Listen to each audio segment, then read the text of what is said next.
really analyze why. And once we analyze it, why, it's sort of like you got to know the reasons for something. If you can't identify first, you can't identify the problem, and then you can't identify the cause of it, how can you ever find the solution, you know? So once you understand the cause of it, it's clear. There's no wriggle room then. You just can't avoid, you know. Okay, so this is short actually. This one, the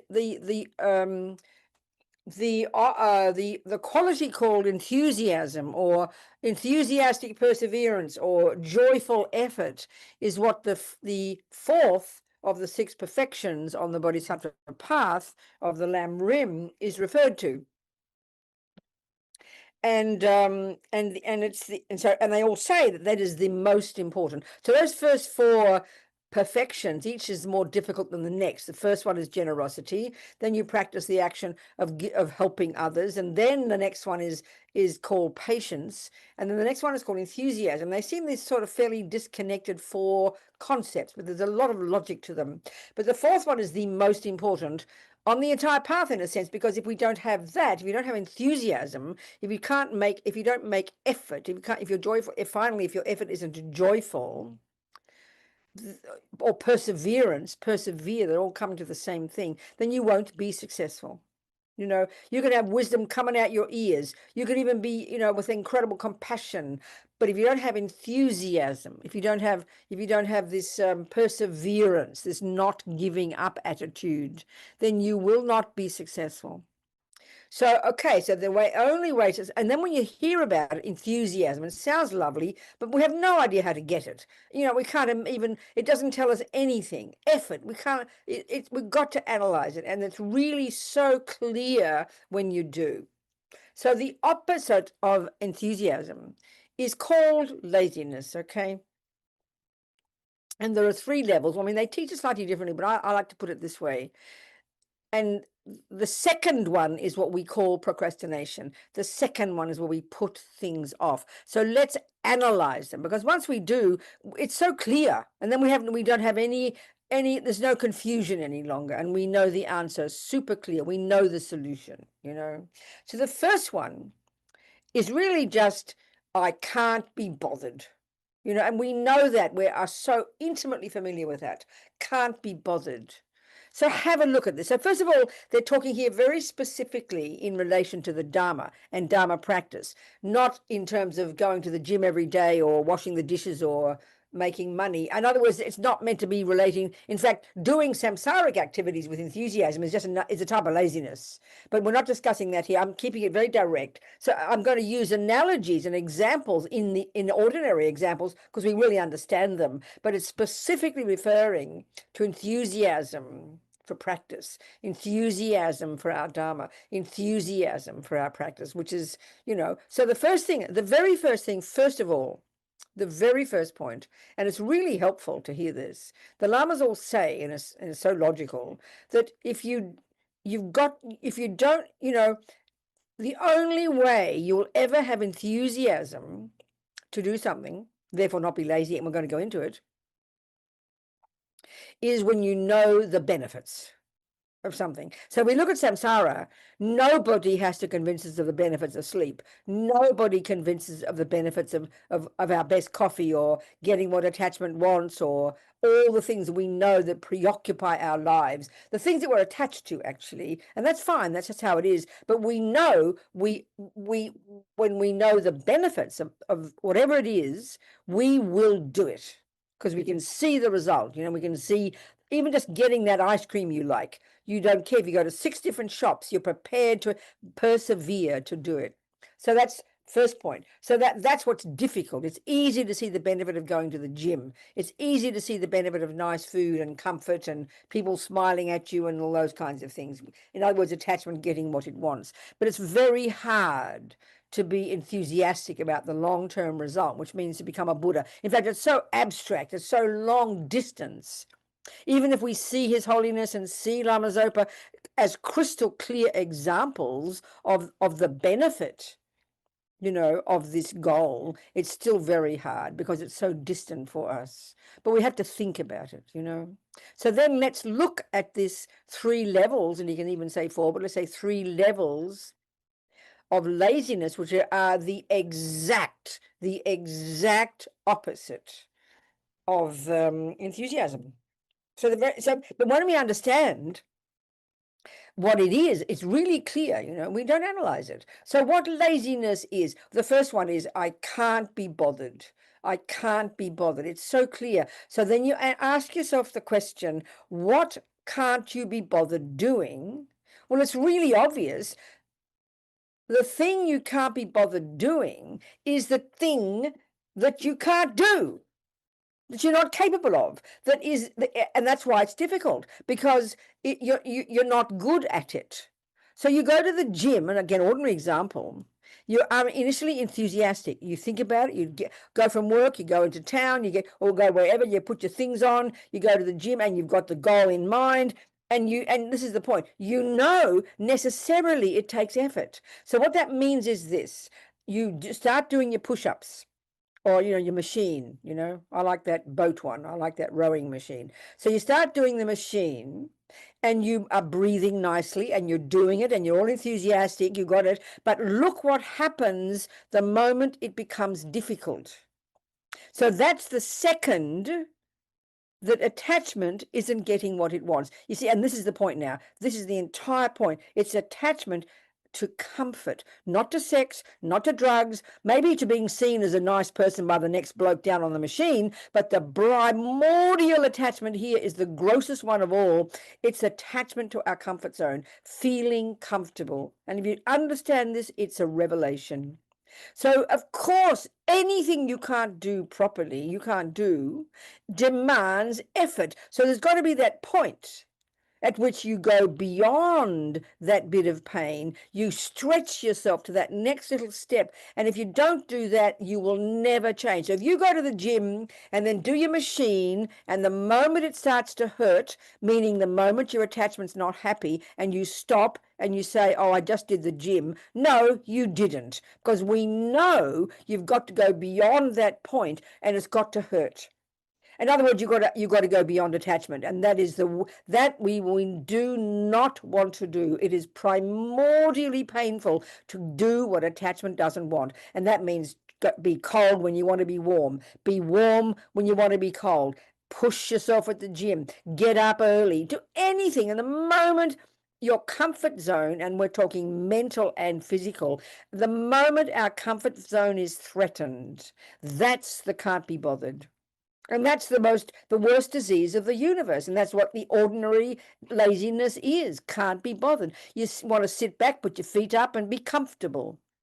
And that's really obvious, and it's like, this is the cause of becoming an animal, basically. It's like, this is the normal behavior of anybody who is embodied, who's got the 5 senses.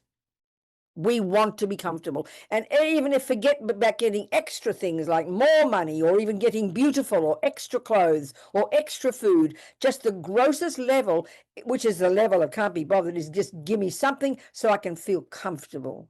And we become like gross animals that way. There's no enthusiasm for anything. We just want to be comfortable.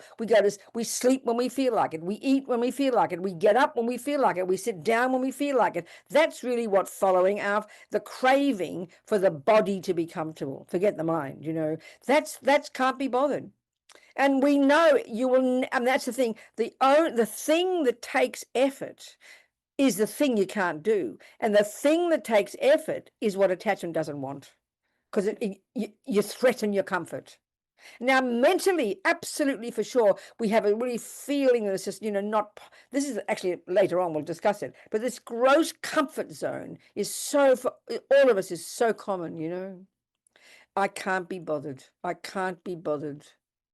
So unless you know the benefit, you've got to remind yourself daily of the benefit of doing it. And even if the gym is a samsaric activity, but look at that one. The number of people who start going to the gym, probably, all start off on the same day, 90% of people will stop. It's only the ones who you could argue in a conventional sense, enthusiasm, they're the ones who persevere. And we can see that if we even look at the gym, we can see the people who are the ones who are the beneficiaries, who have persevered. And we're so jealous in a way that, oh my God, I wish I could be like that. It's because they persevered. Okay, it's still samsaric, but we get the concept, we get the idea, because they don't lose sight of the goal. They don't lose sight of the goal. So we've got to be clear about the goal. And now another way to say that is, and it can sound very selfish, but it's not, you've got to know what you want. What do I want? Because most of the time we're driven by attachment to being seen as a good girl, and that throws us. So maybe your friend goes to the gym and you think, or your boyfriend goes, so you go to please them. That's the wrong reason to do anything. So you've got to have this kind of, and we're scared to say, oh, what do I want? Because it sounds to us like selfish, but you've got to know what you want. So when you really know you want, to be fit and fat or thin and fit at the gym, you want it, you will prioritize it. So we're talking here, I want to develop my mind. Even forget Buddhahood, forget bodhicitta, forget emptiness. I want to become a better person. I want to be a bit more happy. I want to be a bit more clear. Even to start small. Of course, the long term is so hard. We say this prayer every day, may I become a Buddha. It's like a million years in advance. We say it so easily, We've got to know, what do I want? I want to work on my mind, or I'm sick of anger, or I'm sick of attachment, or I'm sick, even just to say I'm sick of this comfort zone, this attachment to my comfort zone. I'm sick of that. I want to get past it. You've got to have very strong, this knowing what you want. It's really powerful. I can't tell you. So the basic problem is attachment, and it's not attachment to sex or drugs or rock and roll. It's attachment to comfort, which is the grossest level, the grossest level, to nice feelings in the body, to nice feelings. And of course, your mental comfort zone as well, This is massive. Now, the next one is the procrastination.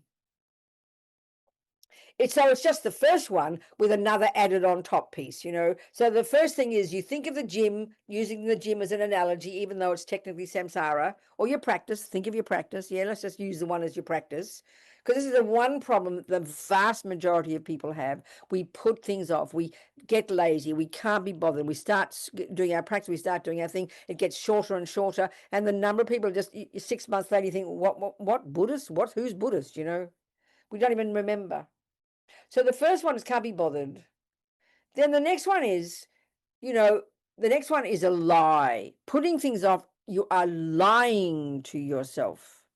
But it sounds like a virtue. So you wake up in the morning the first day after your retreat and you're all excited to get up early and do your practice. You want to get up at dawn or 5 o'clock. They all say it's the best time to get up and do your practice before dawn, and you do your practice. And the second day you get out of bed. The third day, your third day, the can't be bothered comes, but then you say to yourself, oh, I'll do it later. So then you feel like you're off the hook and you turn over and you go back to sleep and snore. But you feel good because you got yourself off the hook. That's how we think. But it's a lie. It's much more honest just to say, I can't be bothered. I'm a big slob, But we lie to ourselves. You put it off. And then and we all know the suffering, even again in our ordinary lives, the suffering of putting off your jobs and putting off your responsibilities and putting off cleaning that cupboard and putting off, we carry these obstacles, we carry these shoulds and woulds and this guilt on our shoulders all our lives. Forget about your practice, And it's and then when you finally do one of those jobs, it took you like 30 minutes and the relief is tremendous, isn't it? The feeling of having accomplished something when you do it and when you don't put it off. Putting it off, I think, is the major one that distinguishes us from the holy beings, They accomplish, for the holy beings like Lama Zopa, there'd be no such thing as putting off anything. It's like instantaneous. The thought arises to do that thing, you would do it. Why things take us so long is because we got basic laziness. But we lie to ourselves. And the real one is you just can't be bothered.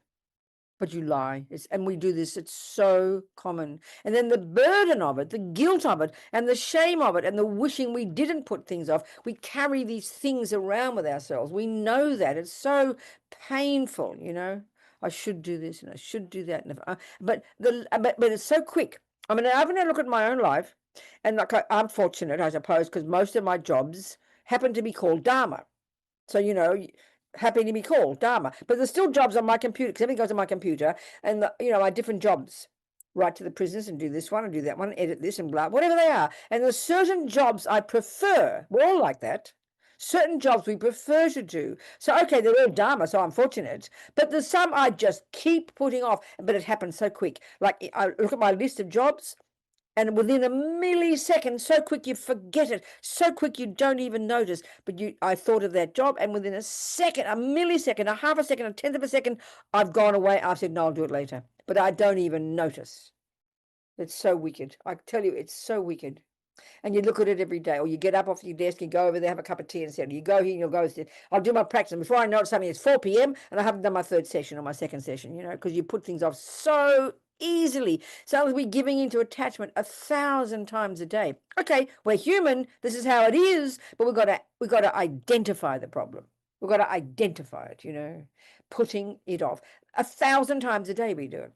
The thing that attachment doesn't want. If it's attachment, we will do it instantly. There's no argument, We will run we'll be magnetized to do that job when it's attachment. And you'll do it with enthusiasm. It's laziness. And laziness is attachment. Laziness is because of attachment to feeling comfortable. And even putting it off, it's the same thing. Putting off is the same thing. It's attachment to comfort. We only want to, we want to follow attachment. So it's just describing samsara in a more moment by moment way. It's not samsara in terms of chocolate cakes and sex and drugs and rock and roll. It's attachment at seemingly more at a seemingly less important level, but it's more primordial. I mean, this is when we really think about the 8 worldly dharmas. I always remember hearing this weird, wacky phrase, the 8 worldly dharma. I thought, what the hell are they talking about? And that's really only taught in the bodhisattva path, because it's a more nuanced, a more pervasive level of attachment. And this is where this fits here, the 8 worldly dharmas. So what they are is just 4 pairs, isn't it, of the way attachment works. And the first pair is what we're talking about here. In the middle scope, when we look into the mind and we look into attachment and aversion and all that, and we mainly try to control those afflictions, the main thing is we see attachment, the craving for the cake and the craving for this and that, and then we try to control it, and then there's the aversion when it doesn't get what it wants. But there's another way of seeing it, and in the 8 worldly dharmas it's like this. So this first pair, I mean, they frame it differently, but basically we're constantly driven by this craving for happy feelings. So technically that means a happy feeling. You've only got 3 kinds of feelings in the way they use it in Buddhist psychology, not an equivalent of an emotion. But you've got the negative states of mind, the virtuous states of mind, and you've got this third category that I like to call the mechanics of the mind: concentration, good memory, intention, not motivation, intention, I will, discrimination. They're very basic, fun, primordially deep states of mind that are there most of the time, and you need these whether you're a murderer or a meditator. I call them the mechanical parts of your mind. They enable you to do anything. So curiously, in that category, there's one called feeling. We see it in the 12 links. We see it in the five aggregates. Buddha really gives a great emphasis on feeling, but it's very specific. It's not like an equivalent of an emotion. And there's only 3 kinds: pleasant, unpleasant, or neither. So forget the neither, okay?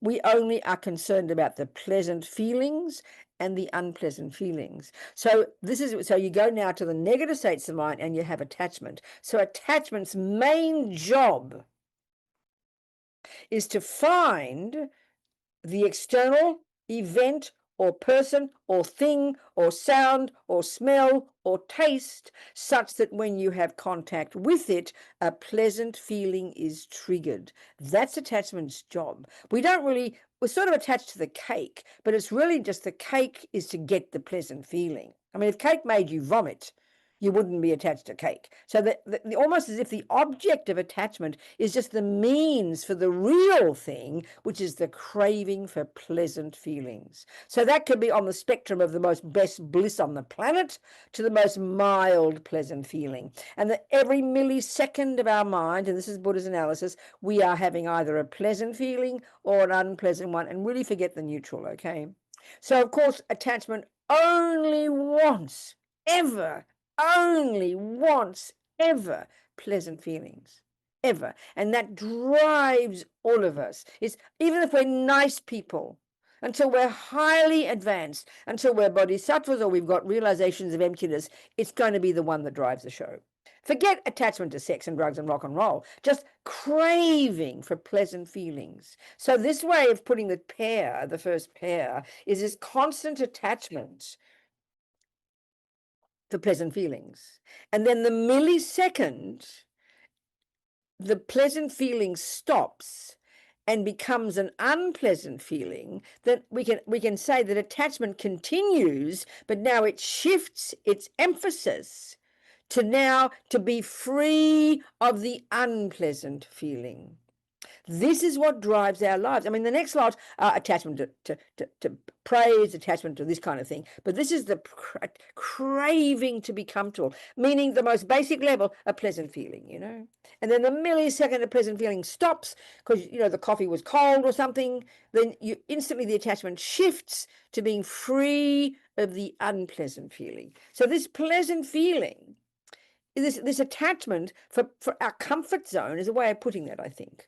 Just to be comfortable, We don't want to be stressed. We don't want to be pushed. We don't want to go beyond our limits. We don't want to, we don't want to puff too hard. We don't want to run too fast. We don't like to push because we'll have a panic attack, So this craving, just so it can't be bothered. Oh, I can't be bothered, This is the grossest one. And then the wicked lie that we put on top.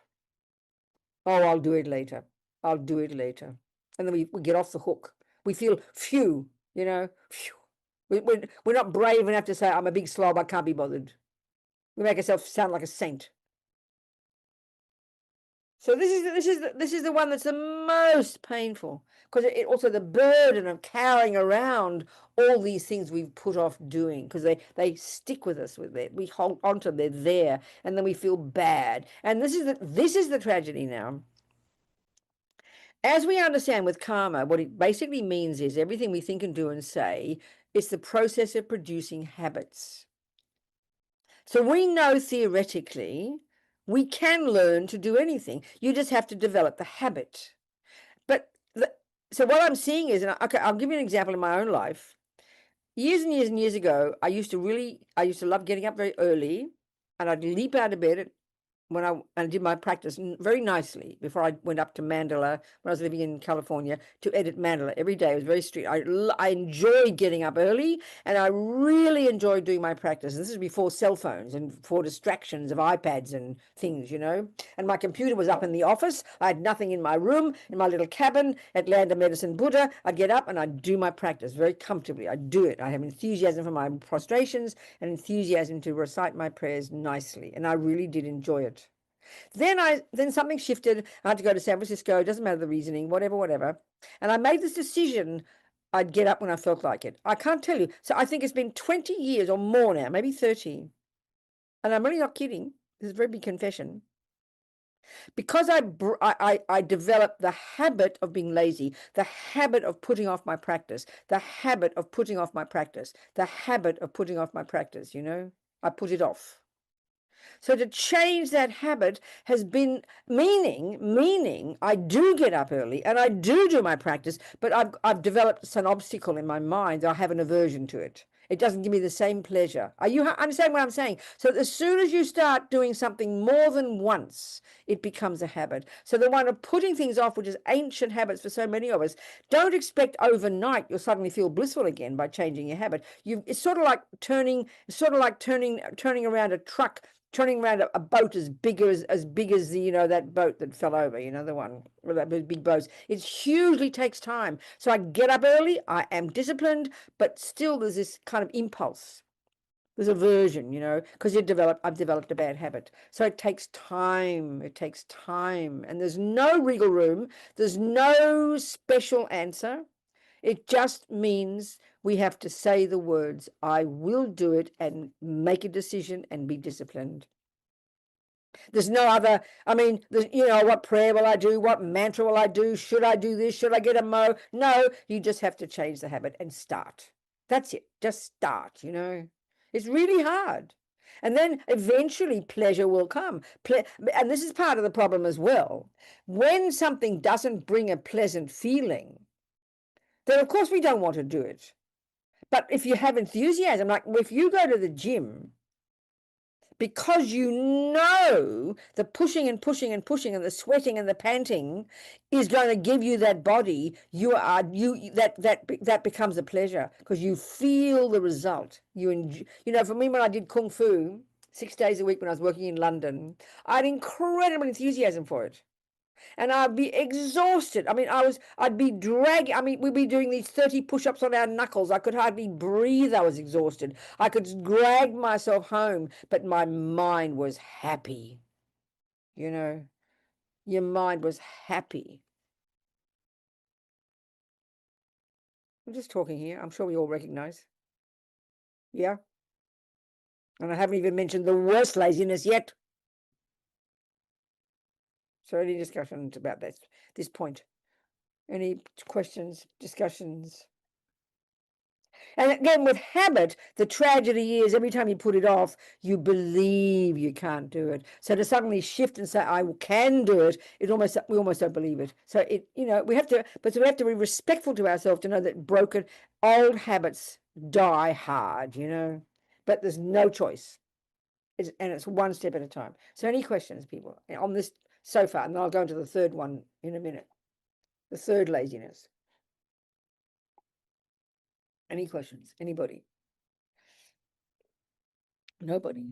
I'm sure everybody recognizes what I'm saying. And everyone's the same. We all put things off. And it's one of our biggest guilts, isn't it? We all know that because we all follow attachment, because it's easy to go sit and have something to feed, easy to go to bed early, it's easy to watch the telly, easy to pick up your phone, easy to, put the coffee in the mouth, easy to put, whatever. We know that. So any questions? Have a discussion. If there's not, I can just keep talking. Nothing. Nobody, because we all recognize, and there's no question. Yes, Donna. Donna, hang on a second, Oliver. Donna first. Hi. Well, isn't it also, I find myself, there's a project that I've been working on for a couple of years, and lately I've just been putting it off, and it's haunting me. That's right. It's haunting me, and I feel bad about it. I understand exactly. I'm still not. Yeah. And can you see any other reasons for it? How do you analyze it? Oh, the way I analyze it is I say, maybe it's no good, this project in the first place. Okay. And who cares that I'm doing it? Okay. And it might not be good. I understand. Yeah. Yeah. That's where, that's where, of course, so here, of course, we're talking our practice, and to make it our practice, but any other project too, it's clear. So sometimes, we have to see that all the conditions are there for it to become successful. So bashing our heads against a brick wall maybe isn't sensible. So you've got to look at other aspects of it, and maybe it's not the right time. So let's just use an example of somebody in their practice. Let's say you decide you want to get single-pointed concentration, and you keep trying and then putting it off, but maybe it's just it's too high a goal, and you're bashing your head against brick walls. Maybe you should be doing something else instead. So we've got to make sure that what we are wanting to do, even in the short term, let's say, it's all the conditions are there for it to be the right thing. So we've got to look at that and use our common sense, So if maybe the conditions aren't all there, Donna, and maybe it isn't, maybe maybe it's not the right thing to do. That's a different discussion, I think. What do you think? Yes, I don't think that's it. I think it's exactly what you said. When I sit down to this project, I don't feel good. It's confusing. It's like I'm putting myself into confusion. It's like I know.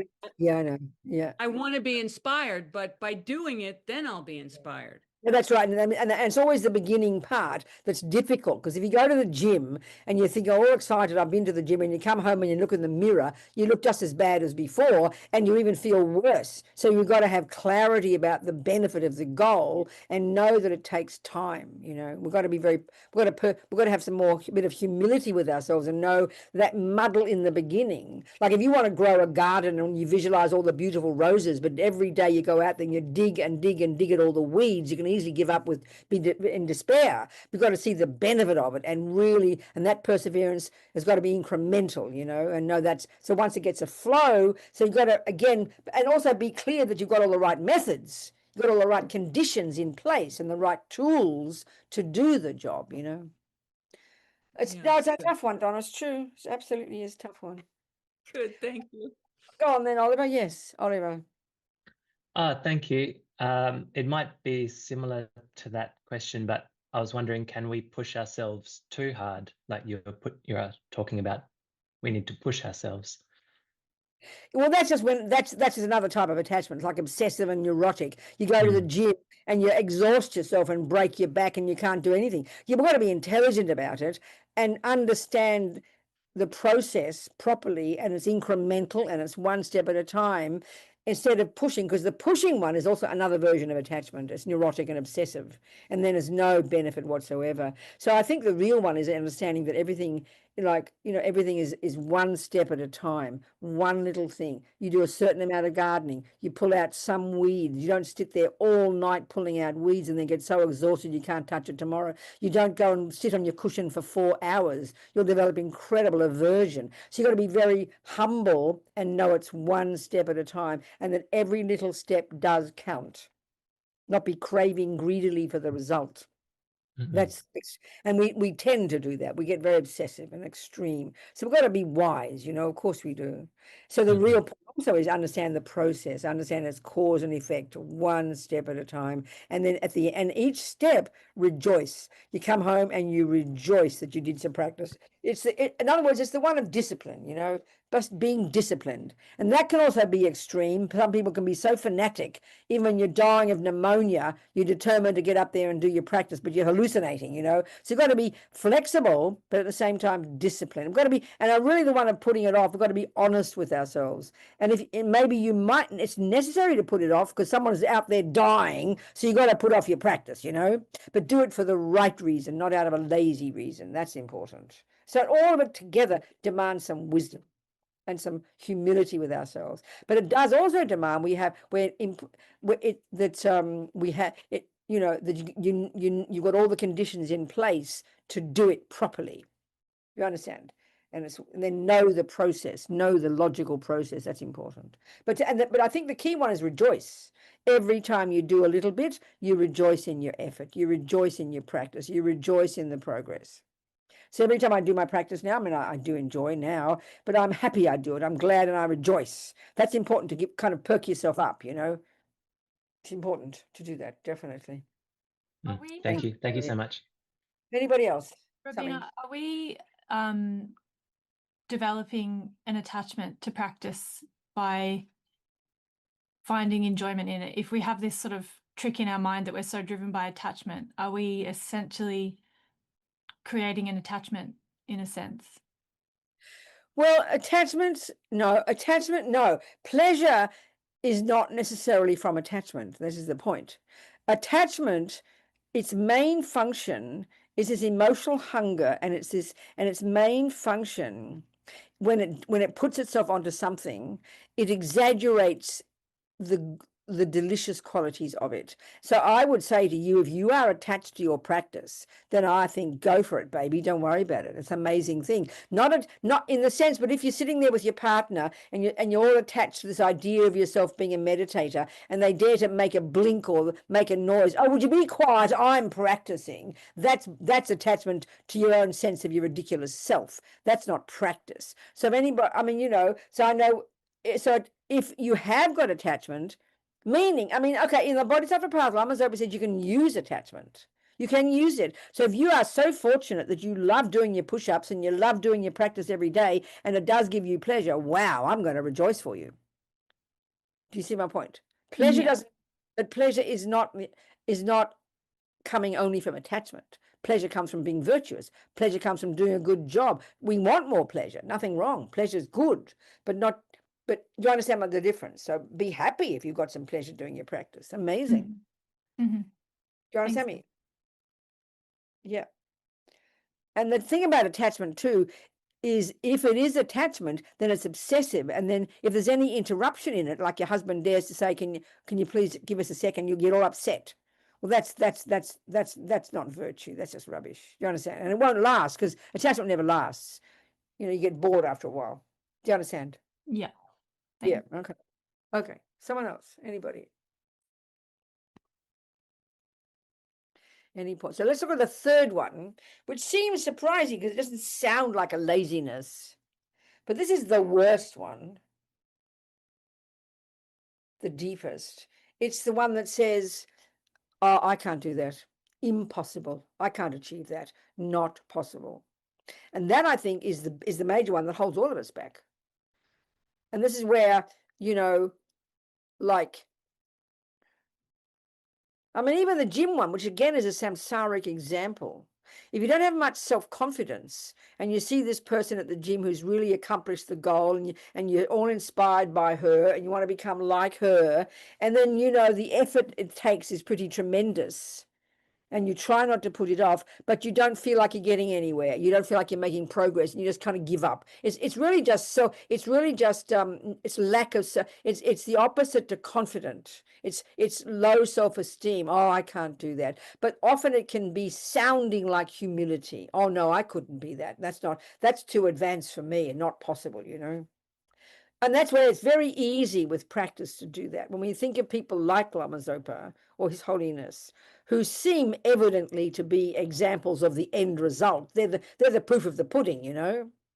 Especially Lama Zopa. I mean, when he shows this aspect of never sleeping, for example. Okay, His Holiness shows the aspect of being an ordinary person and goes to bed at 8 o'clock.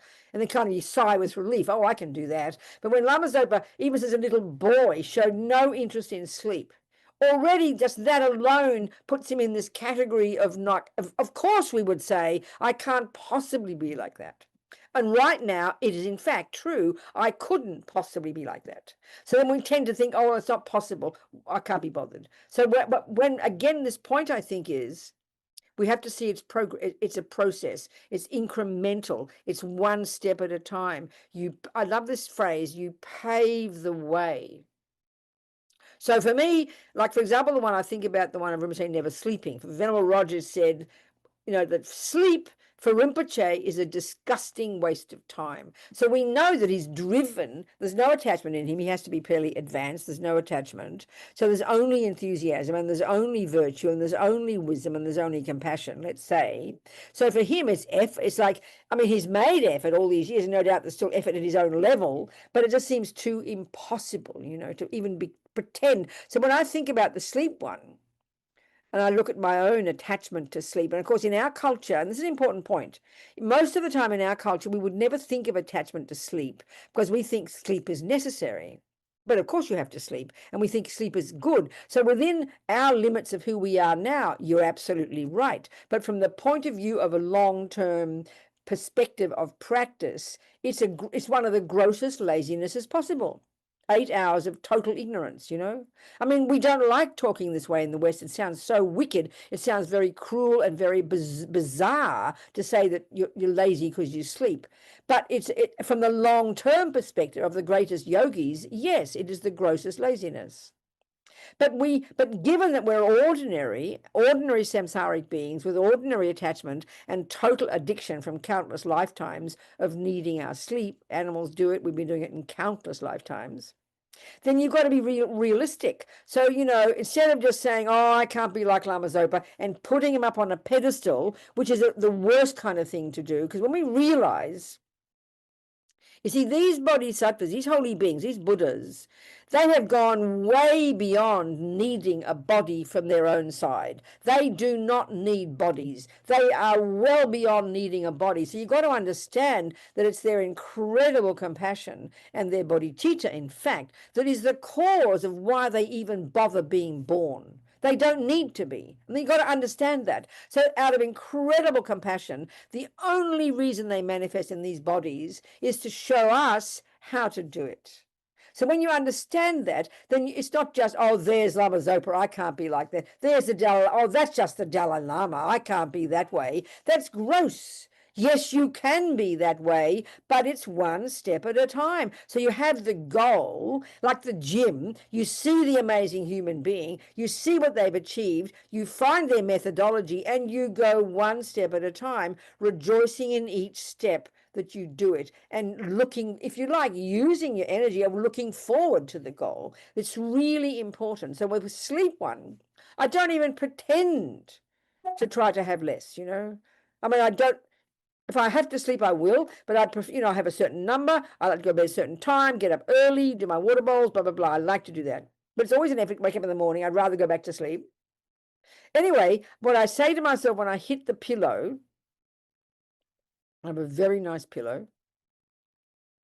When I hit the pillow, I say to myself, apart from other things, may I find sleep disgusting.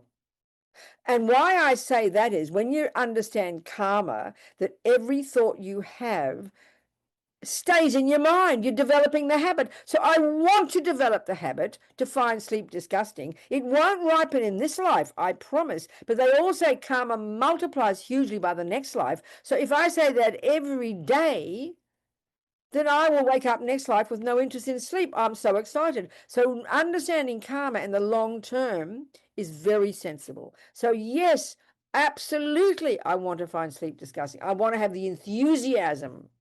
And you read about regular people. I mean, I remember this CEO guy, like 3 hours a night, all he needed because he made the effort, because he's so enthusiastic about his work, you know. It's possible. So when we have to, so in talking about this way also, we've got to see our mind. We've got to take responsibility for it, not guilt, but recognize. So this strong, I have attachment to sleep. There's no question, you know.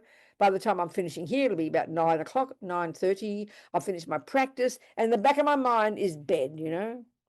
In the back of my mind is bed. You understand me? So we're all like this. So we've got to see our mind and catch it and then try to put in positive thoughts so we can shift the habits, you know. Because it all comes down to attachment. Having this body is it just, I mean, just the amount of effort just to sustain this body. We understand that. And that's just attachment. I mean, it's a long-term view that we're discussing here. It's not meant to be fundamentalist or negative or guilty. We've got to understand it, you know. So we've got to say, I can do it. And then you practice one step at a time. And why? You're doing the goal, becoming a Buddha. No matter how long it takes, doesn't matter. You give yourself some enthusiasm. What do you think, people? What do you think, everybody? Questions? That's all that topic. Maybe we have to just speak about something else now because it's only 50 minutes we've been talking and we've done it. Someone else? Discussion? Questions? Nothing. Venerable Rabina. Yeah. Yes, we do. And I really just concurring, agreeing with you about the quickness with which you can start a bad habit. Put it off. Yes, exactly. The bad habit thing, and then aversion. That's right. Misery. That's right. Exactly. I know. It's so true, isn't it? And that's what we've got to understand. Ever more subtle. There's attachment and aversion. They're not like we think in the West at all, but it's so subtle. And it's 1,000 times a day. You know, the second I look at my jobs and those particular jobs that I've got to do, instead of, you know, enthusiasm comes, aversion comes. So I put it off. Like in a millisecond, you wouldn't even notice me blinking, you know, but it happened. You got to catch. You've got to not fool yourself. And then and the thing is, at least if you catch it and you can counteract it. Because habits, see, the very nature of karma means we're developing habits. And our mind, we all know it's very easy to learn how to do something, but it's when the habit, the opposite is strong, it's like I said, it's like turning around the Titanic. It's so difficult. And you've got to be prepared for that struggle. Like, you know, Donna's point, you've got to be prepared for that struggle, the feeling of aversion and confusion when you start and you just can't cope with it. And all you want to do is get off the bloody chair and do something else. We've got to persevere. That's what perseverance means. Perseverance means don't give up. You give yourself a timeline. I won't give up. You know, I'll do it for 10 minutes, 15 minutes. it's and you need you need a balance, because if you push too hard, like Oliver's saying, you can go berserk, and get extreme, so we've got to be very careful, very careful. And I think the key to it is having perseverance, but delighting in your effort, being happy with yourself, saying the words. I always use the analogy like you're studying music, you're a little girl, and you practice and practice, and you pass grade 1. But then attachment is never satisfied. So attachment's looking forward to passing grade 1. You're all excited, and then you pass grade 1, and then you're disappointed. Oh, I'm only in grade 1. Oh, I'm no good. I'm only in grade 1. Then you get to grade 2. Oh, I'm only in grade 2. And you get to grade 997. Oh, I'm only in grade 997, because we keep waiting for the next one. Then we'll be happy. That you got to trick attachment in learning to be happy now, learning to be content. And I think that's a major one that counteracts the putting things off, Make an effort for 5 minutes, do it, Donna, and then delight. I made an effort. This is fantastic. And you'll gradually develop that new habit in your mind, and it'll start to bring some pleasure. So we're going to be very skillful with our mind, because our mind's so tricky. Ego's so tricky, as Lamrim says, We can lie to ourselves very easily. So then when you don't lie to yourself, don't be extreme and beat yourself up. No, just be honest. I mean, we're the ones we lie to, forget about the people. We cheat ourselves, Venerable. So the key to all this is really understanding attachment, actually, understanding it ever more subtly, ever more subtly. Yes, Christina. I just have 2 questions. So when we start building up a good habit, and then we suddenly feel a shift, and then the bad habit comes in, and then we have this sense of, okay, I'll do that later. What do we do when we're trying to correct that habit towards returning to the good habit of all of these things that... I'm lost. Why are you up in the mountains? I mean, why are you dressed like an Eskimo? Oh, sorry, it's just freezing. I'm in the shade. I'm in Surrey Hills, and I had a Tai Chi class, so I just came to I see. sit Okay. here outside, and it's quite So cold. start the question again. I'm a bit complicated. Yeah. So when we're correct, so say we're procrastinating, and we want to, what do we do with the guilt of the things that we say that we're going to do later, but then we don't, is it easy to just start again? Okay, you use the word guilt, and guilt is literally, it's not being horrible. It's self-pity, and it sounds like a bit sort of like it sounds virtuous, but it's just not taking responsibility. It's just childish. Guilt is no benefit at all. It's not helpful. It's just no benefit. You got to really cut that one. We cut it by just starting fresh. So I'm gonna get a bit confused. What do you mean? Give me a simple example. Okay, for example, we say we're going to practice in the morning, and then we miss Oh, the practice, and then we say do it later. But then we miss the practice, and then we think, oh, I have to do that again. It becomes like an accumulation of... Yeah, no, but don't think of it that way. Don't think of it that way. You just have to, you missed it out of laziness, and you catch it. You recognize you did that. So tomorrow I'm going to pick no, that's what you got to, no, that's what enthusiasm and perseverance is. You made the mistake again. You fell off the wagon. You drank your alcohol again. No point in guilt. Oh, I'm going to kill myself. I'm going to do it again tomorrow. And you keep picking yourself up, and you keep doing it until the habit kicks in. Guilt isn't useless. Habits are very, very strong. I mean, this is, it's like, yeah, you just got to notice it, take responsibility, catch when you put it off. Like you're in the middle of all your other jobs, and you catch your mind, I should do that. Oh, I'll do it later. You catch yourself, your own responsibility, and say, tomorrow I'm going to do it. And you just keep trying. But you be honest with yourself. You just have to be honest. Guilt is useless. But you just got to keep persevering. You got to keep. That's what perseverance is. That's what you never give up. You pick yourself up and you just keep going, and that's a very admirable quality, because you will succeed eventually. Guilt just counteracts it as a disaster. Thank you. And the other thing is, when you talk about the levels, sometimes I guess you think, okay, I'm finally at level 1, and then something happens, and then you think, oh no, I'm not even at level 0 or something like that. And then, Do you just What's the keep question? going? You just keep going, like you don't worry too much. I mean, like the levels is just a metaphor. It doesn't really matter. Is that what you're trying to say? Like you just keep going, No, never give up. I never said anything like that. What do you mean by levels? I don't understand. Oh, like when you say, okay, now I'm at, oh, I have to saying that- rejoice at like level 500 or whatever. But then you realize, no, I'm not at 500. I'm at level -3 or something. No, but I'm not discussing that. I'm discussing something as simple as I use the example. You did just pass grade 1. You got your certificate. But it's not linear, like is what I understand. That like you just go. You're using the example in a wrong way. I didn't mean it like that. I understand. Okay. Yeah. I'm saying in general, I use that as a simple example, but I'm saying in general, be content with whatever you every day. One of our main practices is to say rejoicing words to ourselves. Even if you did one small positive thing today and 19 lazy rubbish ones, you still recognize it and you rejoice. I did that. So you be humble and honest, and you regret your rubbish and you rejoice in the goodness, and you pick yourself up and you go the next day. It's very reasonable. It's just very reasonable. There's no drama about it. We've got to be very sincere, very realistic, and know it's a process. And Thank you, rejoice in that one small thing, you know.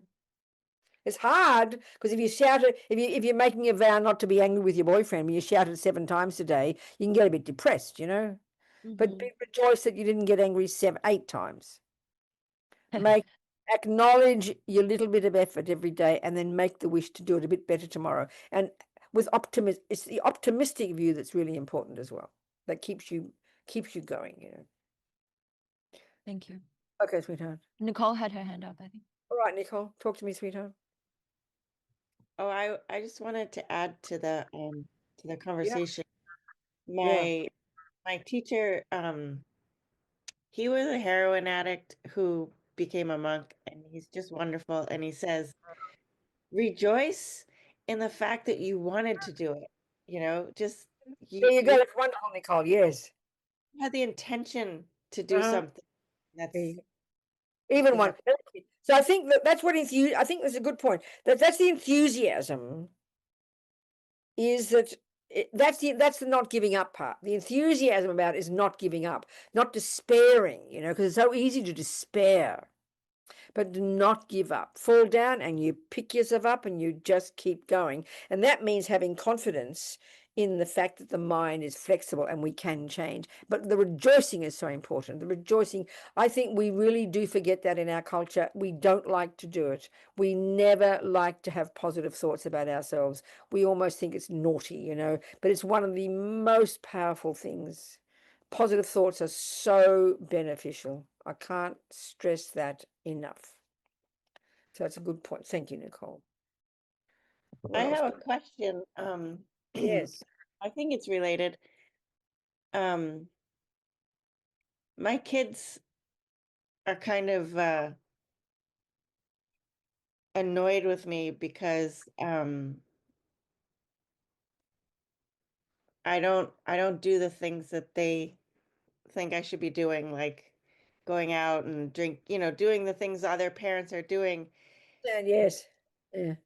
And they're like, you know, it's hard it's just hard to be swimming upstream with your own children and family. They're feeling a bit. They feel like you're not happy, or you're kind of a bit secluded, or something. Or that. Why do you think they're a bit stressed about that? What they don't? They must think you're not happy. Well, I guess an example is an example is last night I fell asleep during the day, so I was up till I usually go to bed super early, but I was up till whatever time, and she was out. I was cleaning when she came home. I was like scrubbing the floor, and I was listening to the Friday Nights Frosty Abbey thing, and I was happy. And she came home from a party, and Okay.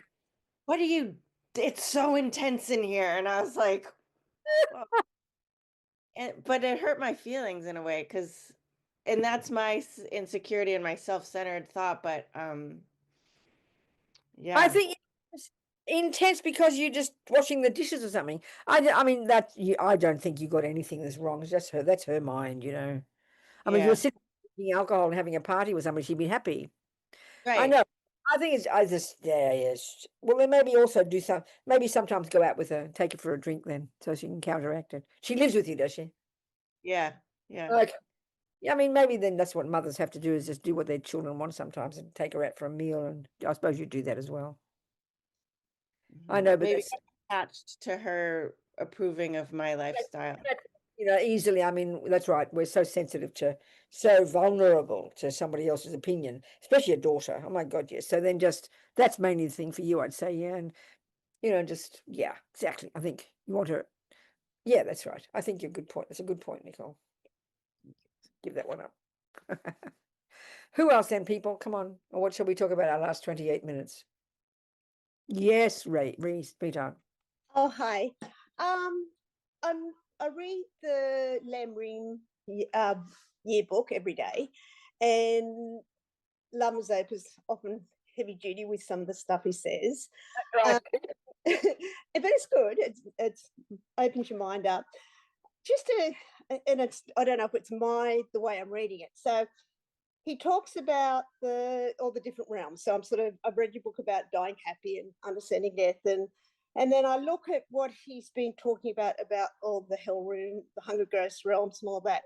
And then I visualize, okay, so you're dead and you're in the bardo, and you're sort of thinking, where are you going to go? Hopefully a good place. But say you go to the animal realm, the hell room, the Hunger Ghost realm. Is that, am I looking at that?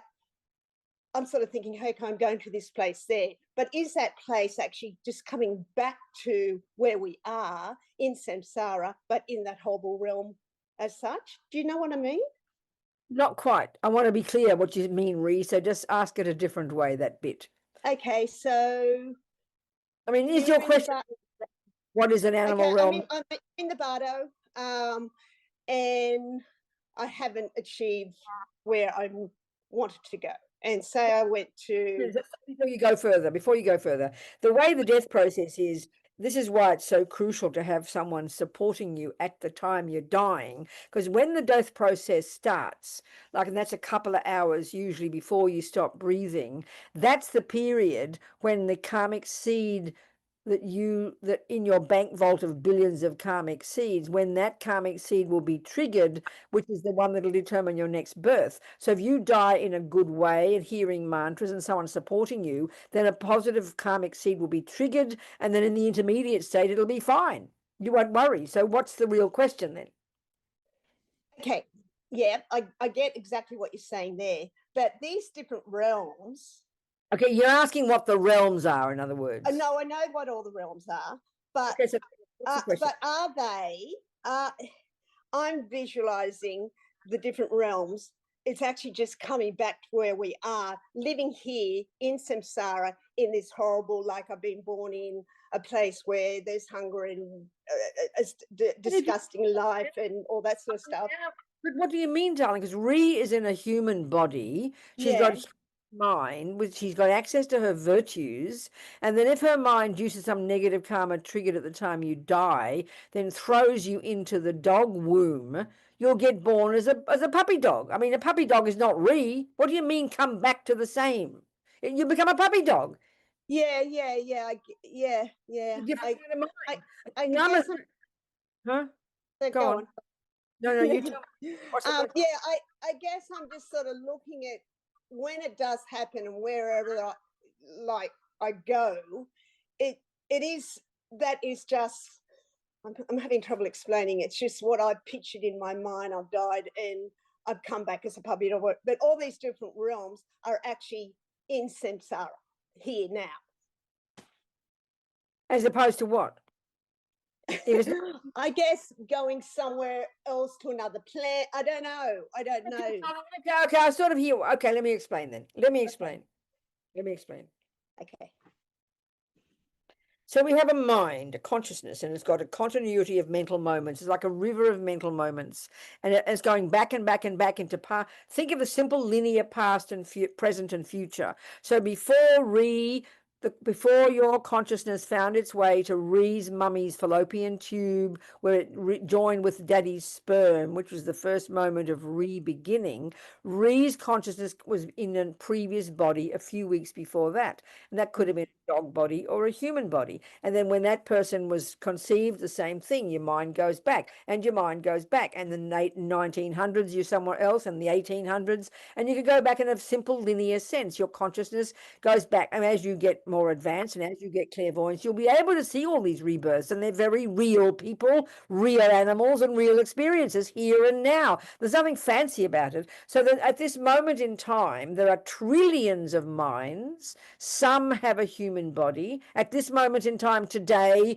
Sunday, the 22nd of June in Sydney, there are trillions of minds. Some are in monkey bodies, some are in human bodies, some have hell realm experience, some have spirit at this moment in time. On the 22nd of June, it's present now in different, based on karma they create.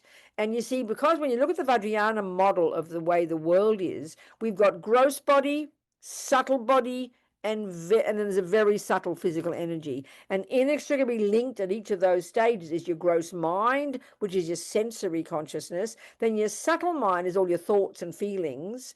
And then that's connected to this subtle nervous system.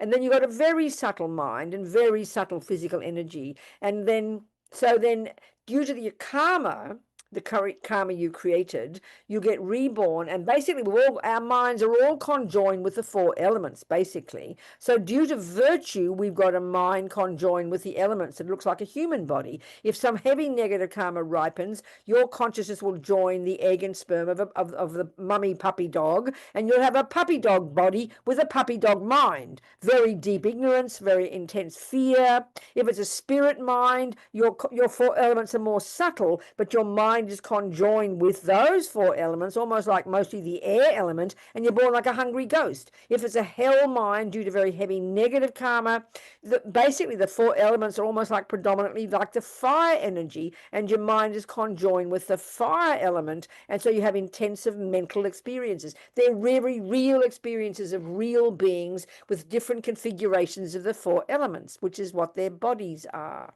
Do you understand me? I do. You cleared it up. I guess it's the old Catholic teachings. I grew up as Catholic, in heaven and hell and purgatory, and going to these places other than here. And I've always had that, I guess, drummed into my brain. But I know what you mean. But I think in a big picture point of view, Ree, my own feeling is hearing the Muslims, hearing the Christians, hearing the different views of the world, including the Buddhists. There are many similarities, I think, that the great meditators and holy beings in these different systems have all observed similar things. I really think so, but maybe they just got different interpretations of them. This is putting a respectful interpretation on the viewpoints that run around the world these last few centuries. Humans have been busy trying to work out the meaning of life, and they seem to come up with many similar things, but different interpretations and reasons and logics. And do you understand my point? Yeah. Thanks, Venerable. That was great. Good. Okay. What else, people? Venerable Jury here. I have a question. Very hi, sweetheart. Hello. Thanks for your teaching. One of the things you said earlier, and I've heard it many times, every thought you have stays in your mind. Yes. And I mean, not all our thoughts are ones that we search for. You know, you can have random thoughts, all sorts of, it could be horrible. And you might say, oh, that's a horrible thought. Let go of that. You know, but does that one stay in your mind and do damage? Two things. There's two things about it, I think, the way the mind works. There's two things. One is the more qualitative one of the way we create karma, which means every thought we have that's labeled virtuous will sow a positive seed in the mind that'll ripen in the future as a happy type of result, as a tendency to keep thinking that thing, as that kind of thing happening to you, or as a good physical result. Karma ripens in four ways. And then, so that's a qualitative way, I would say, that every millisecond of what we think and do and say, none of it goes astray insofar as every one of them sows a seed. That's one approach. Do you get my point here, Jerry? Keep your mic on. The other one is that really it's like it's just the simple thing that anything we've ever seen or heard or thought or done or anything is it doesn't just, it leaves an imprint in your memory. It leaves it's like it leaves an imprint of it in your memory, which is how can you remember anything? Because you've seen it before and done it before. So and that's not even karma. That's just the way the mind works. So that's why you can eventually get clairvoyance. And you'll see the past and see the future and even the minds of others. So everything stays in the mind. But then but then that just means memories. It's all a memory. In a sense, it's just memory is what I'm talking about. Right.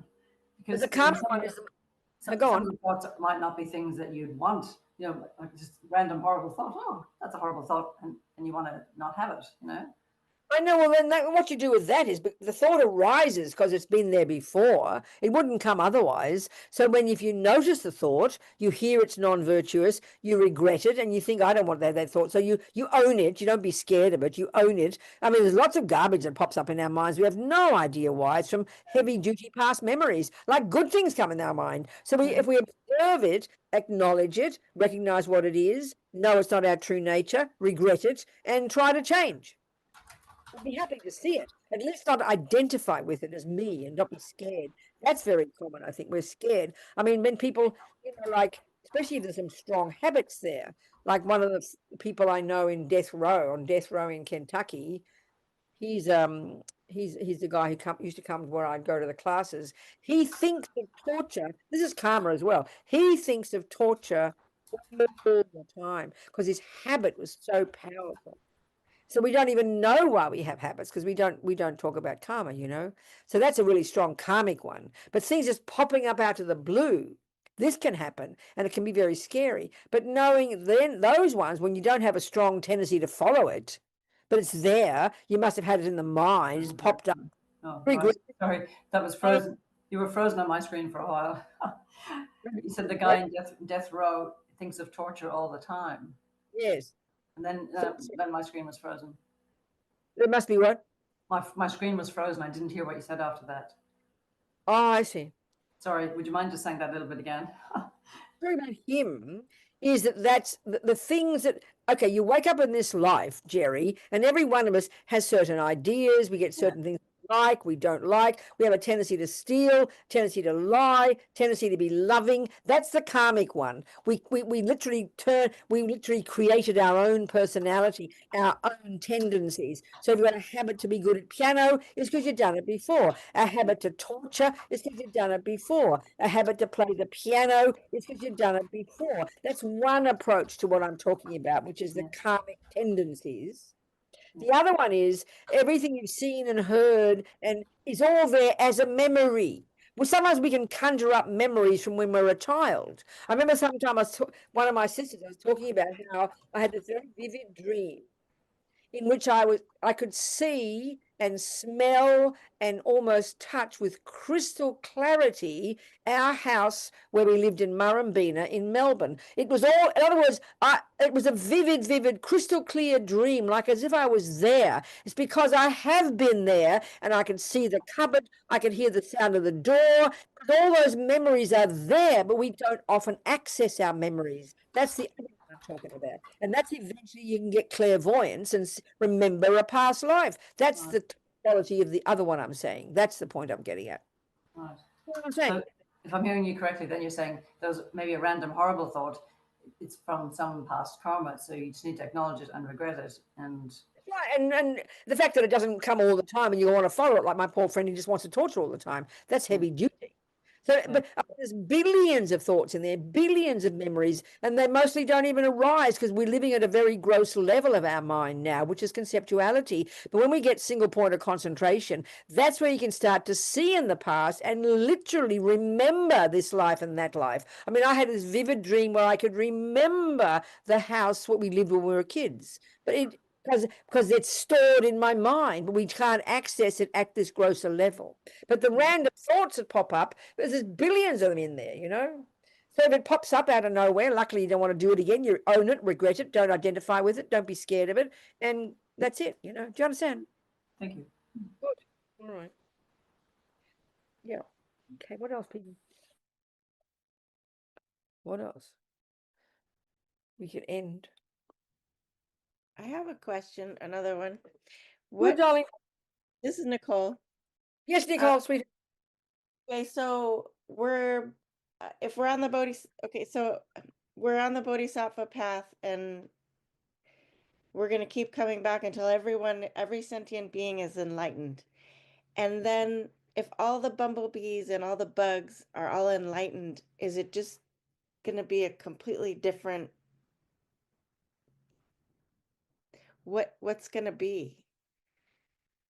Like, 'cause I who would will- say, that's more that concept of keeping coming back until everyone's enlightened is more just aspirational, because do not ever think there'll be a time when everyone's enlightened.